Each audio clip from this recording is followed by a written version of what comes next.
और अब खबर अयोध्या से है, जहां पर संपत्ति विवाद में खतरनाक खूनी खेल खेला गया। अयोध्या में एक ही परिवार के 5 लोगों की हत्या कर दी गई। घटना अयोध्या के थाना इनायत नगर के खानपुर मजरे बरिया निसारू गांव की है। बताया जा रहा है कि संपत्ति के विवाद में एक युवक ने अपने मामा मामी समेत उनके 2 बेटों और एक बेटी को मार डाला। वहीं घटना के बाद भारी संख्या में ग्रामीण इकट्ठा हो गए और घटनाक्रम की जानकारी पुलिस सहित प्रशासनिक अधिकारियों को दी गई, जिसके बाद एसपी और डीएम भी मौके पर पहुंचे। डीएम अनुज झा ने कहा कि मामले की पूरी जांच होगी और किसी तरह की ढिलाई नहीं बरती जाएगी। वहीं घटना के बाद से गांव में दहशत का माहौल है। इसी बीच एडीजी जोन एसएन सावत, IG range doctor Sanjeev Gupta ने घटनास्थल पर पहुंचकर पूरे मामले की जानकारी ली और आरोपी को जल्द गिरफ्तार करने के निर्देश भी दिए। थाना इनायत नगर क्षेत्र के बरिया निसारू गांव में श्री राकेश जी, उनकी पत्नी और उनके 3 बच्चों की हत्या हुई है। हत्या इनके साथ ही रहने वाले इनके भांजे के द्वारा की जानी बताई जा रही है, जो अभी फरार है। हत्या के पीछे के मोटिव के बारे में पता किया जा रहा है, तो ननिहाल की संपत्ति को लेके जो मनमुटाव है वो इसके पीछे का कारण बताया जा रहा है। मुख्य अभियुक्त के बाकी परिजनों को पूछताछ के लिए ले जाया गया है। साथ ही साथ इनकी गिरफ्तारी के लिए, मुख्य अभियुक्त की गिरफ्तारी के लिए 5 टीमें बना दी गई हैं। सभी संभावित स्थानों पर इसके लिए दबिश जारी है। जल्द ही पुलिस टीम मुख्य अभियुक्त को गिरफ्तार करेगी। उधर सहारनपुर में अंग्रेजों के समय बना 185 साल पुराना पावेल ब्रिज एकाएक ढह गया। वहीं पुल से गुजर रही नगर निगम की पेयजल लाइन पूरी तरीके से क्षतिग्रस्त हो गई। पुल पर नगर निगम की 24 इंच की पाइपलाइन से ब्रजेश नगर और कपिल विहार सहित कई क्षेत्रों में पेयजल की आपूर्ति हुआ करती थी। अधिकारी ने बताया कि देर रात तक कुछ कॉलोनियों के पानी की व्यवस्था को सुचारू कर दिया गया है और बची कॉलोनियों के पानी की समस्या को जल्द से जल्द दूर कर दिया जाएगा।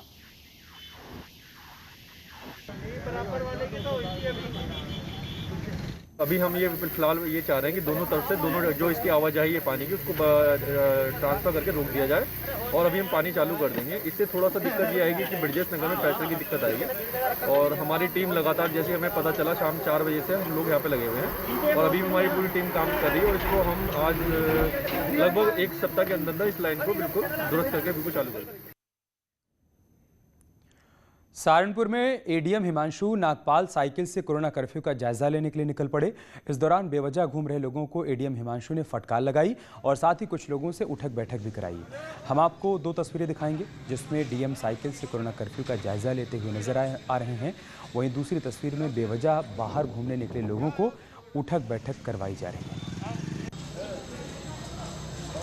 2 तस्वीरें हम आपको दिखा रहे हैं। आप देखिए, यहाँ पर जो लोग बेवजह घरों से बाहर निकले थे उनको एडीएम साहब ने उठक बैठक करवाई, सबक सिखाया कि आप ऐसा मत करिए। ऐसा करने से आप न सिर्फ अपनी ज़िंदगी को खतरे में डाल रहे हैं बल्कि दूसरों की ज़िंदगी के साथ भी आप खिलवाड़ कर रहे हैं।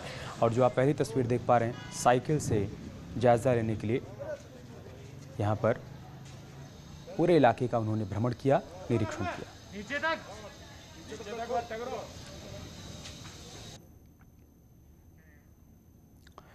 और अब खबर उन्नाव से, जहां पर ट्रैक्टर ट्रॉली रास्ते से नहीं हटाने पर 2 युवकों ने किसान से गाली गलौज कर दी। किसान के विरोध करने पर दबंगों ने लात घूंसों से पीट कर मौत के घाट उतार दिया। ग्रामीणों ने हमलावरों को दौड़ा कर पकड़ लिया, पिटाई कर दी। वहीं मौके पर पहुंची पुलिस ने बाद में उन्हें कब्जे में ले लिया। पुलिस हत्या का मुकदमा दर्ज कर दोनों आरोपियों को हिरासत में लेकर पूछताछ के लिए लेकर गई है। वहीं परिवार में कोहराम मचा हुआ है। दोनों ने उमाकांत से ट्रैक्टर हटाने को कहा। इसी बात को लेकर दोनों पक्षों में मारपीट हुई, जिसमें घायल उमाकांत को गांव वासियों के द्वारा सीएचसी बीघापुर ले जाया गया। डॉक्टर द्वारा परीक्षण के बाद मृत घोषित कर दिया गया। मेरठ में शराब की दुकान में चोरी का वीडियो वायरल हो रहा है। सीसीटीवी में चोरी की पूरी वारदात कैद हो गई। आरोपी छत के जरिए दुकान के भीतर दाखिल हुआ और फिर उसने चोरी की। दुकानदार का दावा है कि आरोपी ने नकदी के साथ साथ शराब की बोतलें भी चुराई हैं। आरोपी काफ़ी देर तक दुकान के अंदर रहा और आराम से चोरी की वारदात को उसने अंजाम दिया।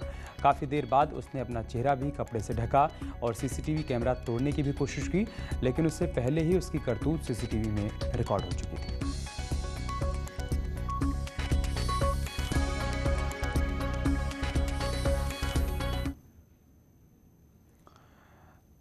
नोएडा की एसटीएफ यूनिट को बड़ी कामयाबी मिली है। यहां एनसीआर में एटीएम क्लोनिंग करके पैसे निकालने वाले गैंग का पुलिस ने खुलासा कर दिया है। गाजियाबाद पुलिस के साथ छापेमारी में 2 आरोपियों को पुलिस ने गिरफ्तार किया है। आरोपी कस्टमर को एटीएम डिलीवरी करने से पहले एटीएम का चिप बदल दिया करते थे और किसी ऐप का इस्तेमाल करके कस्टमर के अकाउंट की पूरी डिटेल जान लिया करते थे। आरोपियों के कब्जे से एसटीएफ ने 10,30,000 रुपए की नकदी बरामद की है और साथ ही इनके पास से पुलिस को 45 एटीएम चिप और भारी मात्रा में अन्य सामान भी बरामद हुए हैं।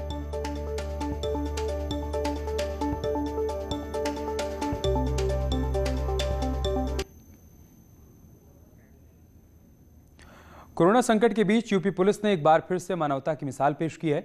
बिजनौर में पुलिस ने एक पुजारी का पूरे सम्मान के साथ अंतिम संस्कार किया। पुलिस के मुताबिक नागलसोती में शिव मंदिर के पुजारी का निधन हो गया था, जिसके बाद पड़ोसियों ने पुजारी के परिजनों को बुलाने की कोशिश की, लेकिन कोरोना के डर से बेटे और दूसरे रिश्तेदारों ने आने से मना कर दिया। उसके बाद पुलिसकर्मियों ने पुजारी के अंतिम संस्कार की जिम्मेदारी निभाई। हिंदू रीति रिवाज के तहत पुलिस टीम ने अर्थी सजाकर बिजनौर की गंगा बैराज घाट पर अंतिम संस्कार किया। पुलिस की संवेदनशीलता की सभी लोग तारीफ कर रहे हैं।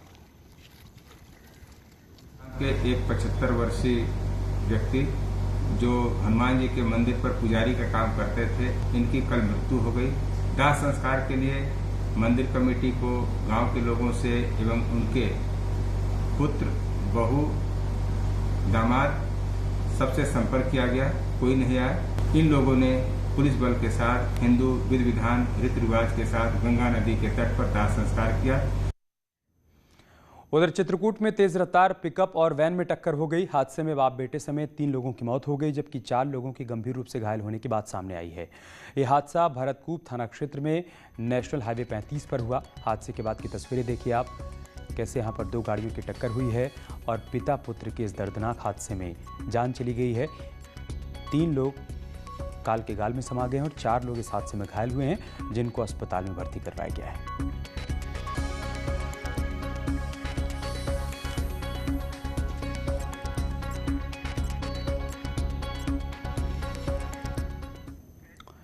और बात करते हैं मिशन संजीवनी की। नेटवर्क 18 ये सुनिश्चित करना चाहता है कि हर भारतीय को कोविड-19 का टीका मिले। टीकाकरण जागरूकता बढ़ाने के लिए नेटवर्क 18 और फेडरल बैंक की पहल संजीवनी अ शॉट ऑफ लाइफ को सपोर्ट करें। Health expert Apollo 24/7।